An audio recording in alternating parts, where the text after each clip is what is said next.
Friends from the media, good morning. Welcome to the press briefing before the Executive Council meeting on Tuesday.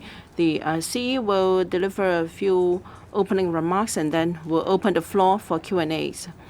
Friends from the media, fellow citizens, good morning. On the 8th of May, Sunday, Hong Kong successfully held the election for the 6th term of CE for the city. As we all know, yesterday, I had a meeting with the CE-elect, Mr. John Lee, and that marked the formal start of a transition, handing over between the two terms of government, with about 50 days to go before the transition. So this term of government will ensure that we have a smooth transition. So we've already set up the CLX office, and we have provided manpower and resources. And in the coming days, we have at least the following tasks to complete. From now to the 30th of June, and also a few months beyond, there may be matters that warrant the attention of the chief executive. So yesterday, on Sunday, together with information provided from the Department of Justice and bureaus to the CE-elect's office, and Mr. Johnny also said that if he needs supplementary information, he would approach us. And we said to him that we'll be more than happy to provide to him information from the DOJ as well as the other 13 bureaus. And of course, the second task is, well, this term of government is a bit special, and that is reorganization of government structure. As early back as in last year's policy address, after more than 4 years of experience in governance and taking into account views from the community, I presented a government reorganization structure, and the details were announced in January this year. I already said that the implementation of the package would wait until the CE for the 6th term has been elected before, and with his consent, we will secure support from LegCo. So we are putting together a plan to seek the approval of LegCo for government reorganization, and it will be based on the proposal that we have 3 major secretaries and 15 bureaus as the basis. And we're waiting for further views, if any, from the CE-elect. As at today, I don't know how the government structure would look like exactly after the 1st of July. So we haven't provided any document to the LegCo and panels yet. And as I said to John yesterday, the timetable is very tight, and I hope we can have a confirmed view from the CE-elect as soon as possible. The third task is, of course, the celebration activities for the 25th anniversary of the founding of the Hong Kong SAR, and also the swearing-in ceremony on the 1st of July. With the epidemic easing, of course, we can start the preparation work very soon. Now, for the remaining 50 days in this term, we still have a lot of work to complete. Of course, we have never been slack in the enactment of legislation. I have to thank LegCo and for Bills Committee on the bill to abolish the MPF offsetting arrangements. They completed the clause-by-clause examination last Friday. In other words, the bill is likely to resume its second reading and third reading by the Council in June. So I'm very pleased with the development, and I must thank all legislators for this. And the second task, of course, is to continue to put the epidemic under control and to ensure that we can gradually and orderly resume to normal. I gave an account of the situation to you last week, and I think the situation has been by far steady. We have around 200 to 300 cases per day, and yesterday we had a 3-month low in terms of the number of confirmed cases. I think it was 233 yesterday. But may I suggest to the media that you do not take too much attention over the fluctuation of figures because inevitably there will be fluctuations. As I said, we've been monitoring the two indicators from Hong Kong UN, that is the effective reproduction rate, and second is the real-time digital proxy figure. Now, so long as the RT is less than 1, I think the latest figure is 0.6432. We don't have to worry. The situation is by and large normal, but of course it will go up and down from time to time. And the second is the time point prevalence, and I think it's already fixed at about 10,000, but of course it may fluctuate. I think it was 0 for a day or two, but then yesterday it went up to 0.32%. But because it is at such a low level, there is no cause for concern. So every day at the 4:30 PC, I believe figures to be announced will continue to see some day-to-day fluctuation. However, this will not affect our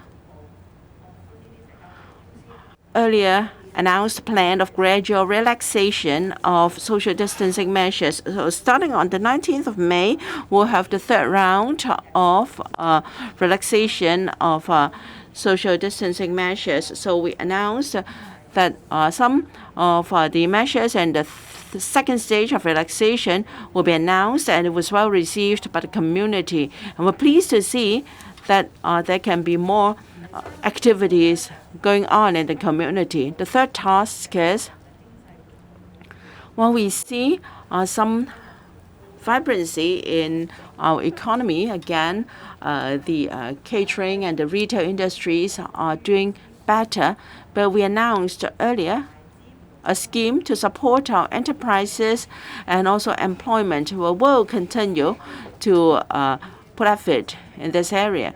So on application, on processing of applications and disbursement of funds, we will do it as soon as possible. Take the ESS 2022. For example, we received applications from 140,000 employers in May. That's already close to 80% of the earlier predicted figure of 160,000 employers. 1.2 million employees are going to be protected. And in May, they'll be able to receive subsidy under ESS. And we've also got close to 10,000 applications, 100,000 applications from self-employed persons. According to my colleague,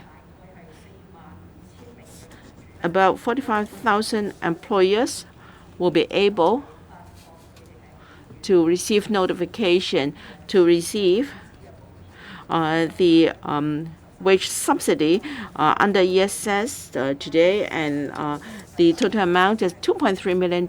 So whether we're talking about the temporary unemployment relief or ESS, we will disperse the funds as soon as possible, so that as our businesses resume operation, we can provide more support to them. Questions are welcome.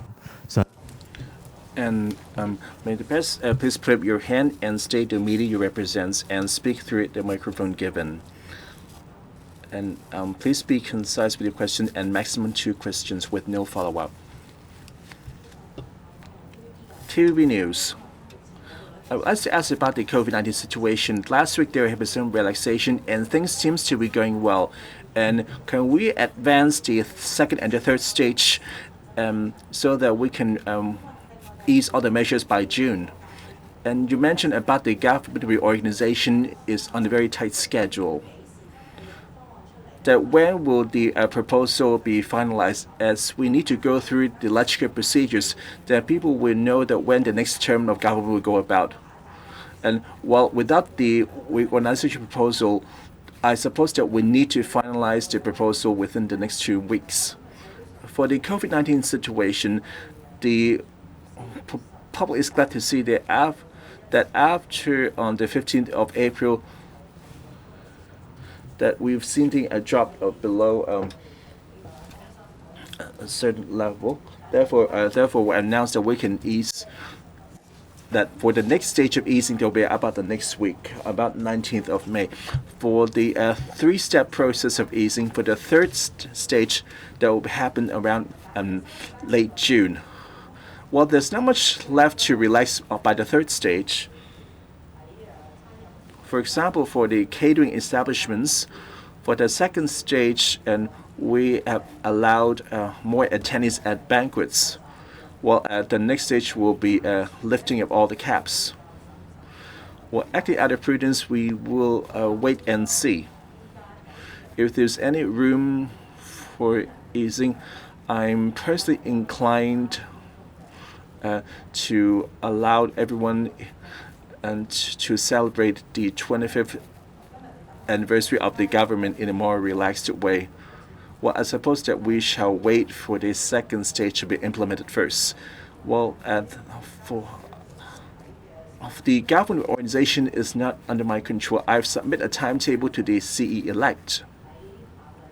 So by next week, hopefully, that the proposal will go through the Executive Council first. For a package proposal which involve legal amendments will require discussion and endorsement by the EXCO. Even though I'm confident that today EXCO will accept the 3 chief secretaries and 15 policy bureaus proposal, however, we need to go through the whole process. And then come the scrutiny of the proposal. For example, we need to go to the establishment subcommittee as it involves creation of new positions and redeployment, a lot of positions, changing the name of the permanent secretaries, etc. And for the establishment subcommittee, then we'll go to the finance committee. And the finance committee endorsed the staffing proposals and the expenditure involved. Well, the proposal will involve $30 million of recurring expenditure. Then it will do a government resolution at the Legislative Council meeting to amend the names of the secretaries and the policy bureaus. Well, since the names of the titles props up in a lot of legislation, therefore we need to change them. I suppose that we need to invoke Cap 1 to change the titles accordingly. Our original timetable is that we will discuss it at the next week EXCO meeting. The LegCo had expressed its full cooperation.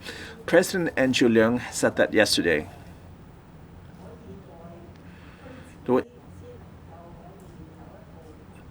If we can delay it a bit slightly more for a more comprehensive proposal, I still see this as feasible. I'll let the CE-elect inform me that how we should go about with the timetable.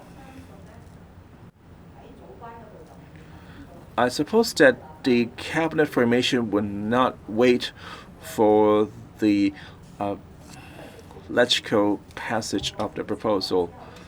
Well, that's one of the advantages of the improved electoral system of patriots administrating Hong Kong. We know the LegCo will support the Hong Kong government. And back in January, we have outlined the detailed proposals.